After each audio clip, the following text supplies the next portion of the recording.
Hey guys, this is Zach with NeXTech News, and this is the NeXTech Roundup.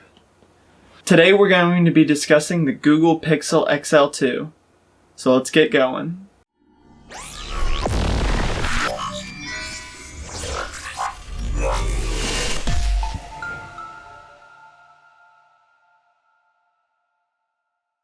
So with the original Pixel, I will be completely honest, it was one of my favorite phones that came out last year, but it definitely was not one of the prettiest. It had massive bezels, and a lot of people complained that it looked very similar to an iPhone, which, to be quite honest, it looks very similar to an iPhone. But I think that worked in the favor of the Google Pixel to a certain extent, because a lot of people I know that did switch to a Pixel were old iPhone users. So maybe they like that design for some reason. But anyways, this year the Pixel XL2 looks like it's going to follow the rest of the lineup and is going with the 18.5:9 aspect ratio that all the other companies have switched to now. The LG G6 had that ratio, and so did the Samsung Galaxy S8. And it looks like the Note 8 that's going to come out soon is going to have that same ratio as well. With the new ratio, the Google Pixel XL2 will also have a 5.99 inch display, so basically a 6-inch display. It will be the biggest Google phone ever, because the last phone that they had that was that big was the Nexus 6, or also known as Shamu, which was a 5.9 inch display. So 5.99 is a tad bit bigger, kind of. The big difference though will be that 8.5:9 aspect ratio. Because of that, it'll be a much more taller phone, and because of the minimal bezels, it'll be smaller and much smaller than the Shamu or Nexus 6 from the past. The Nexus 6 was a very wide phone because of the 16:9 aspect ratio.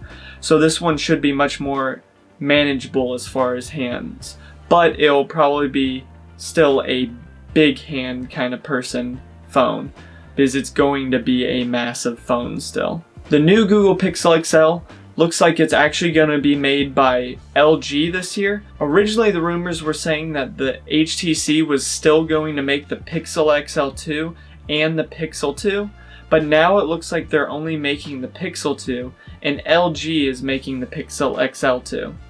The cool thing though is it seems like they're sharing technologies between the two companies, because the Pixel XL2 looks very similar to the LG G6 as far as the actual screen and all that goes, and LG is the supplier of the OLED screens for the Pixel XL2, which Google made a big investment in earlier this year, but it still has some technology from the HTC U11. Apparently the Google Pixel XL2 will have a squeezable frame just like the U11 had.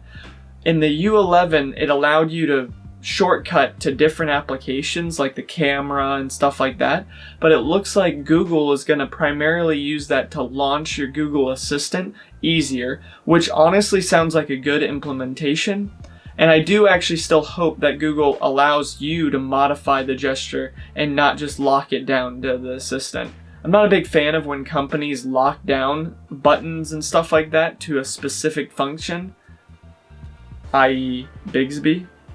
Anyways, the biggest news on the Google Pixel XL2 is actually the way it looks.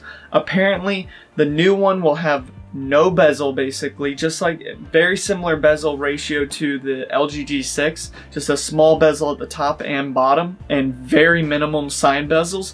But the nice thing that I personally like is that it doesn't have curved screens.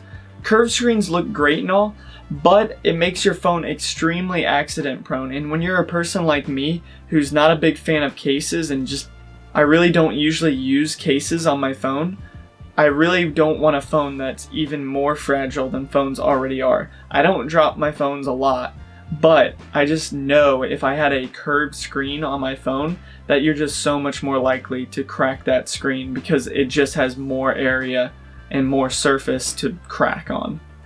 The original Pixel had this window on the back which encased the fingerprint scanner as well as the camera, and it looks like the Pixel XL2 is going to keep that kind of look, but now it's disregarding the fingerprint scanner and it's only going to be a small window of glass at the top, which honestly looks a little bit better, especially in these renders.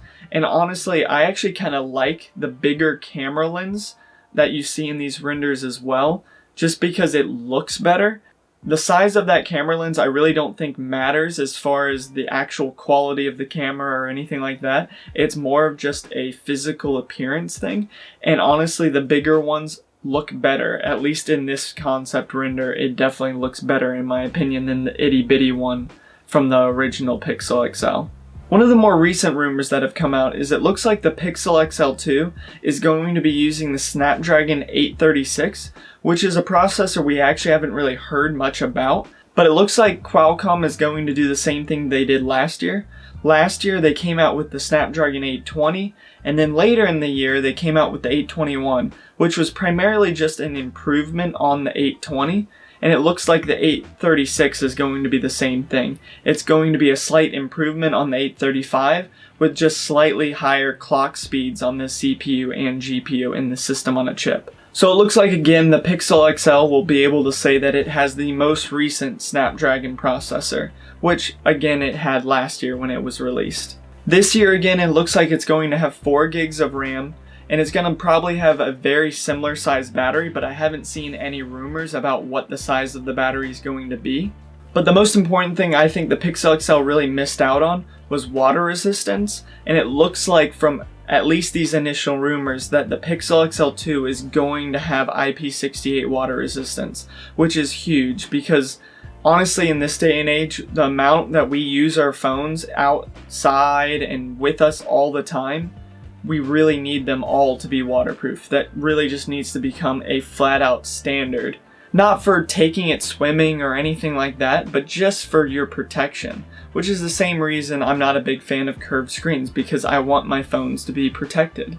The Pixel XL2 looks like it's going to be a great phone, and honestly, if it follows the renders that I see here, I don't know if I'm going to be able to stop myself from being able to buy it. I'm a huge phone enthusiast. I love Android and I love being on top of the phones. And honestly, I've liked iOS in the past as well. It's just recently, most of the innovation I feel like has come out in the Android field, and that's why I've kind of leaned that way right now. But I'm looking forward to the iPhone 8 as well. So I'm curious to see how that turns out.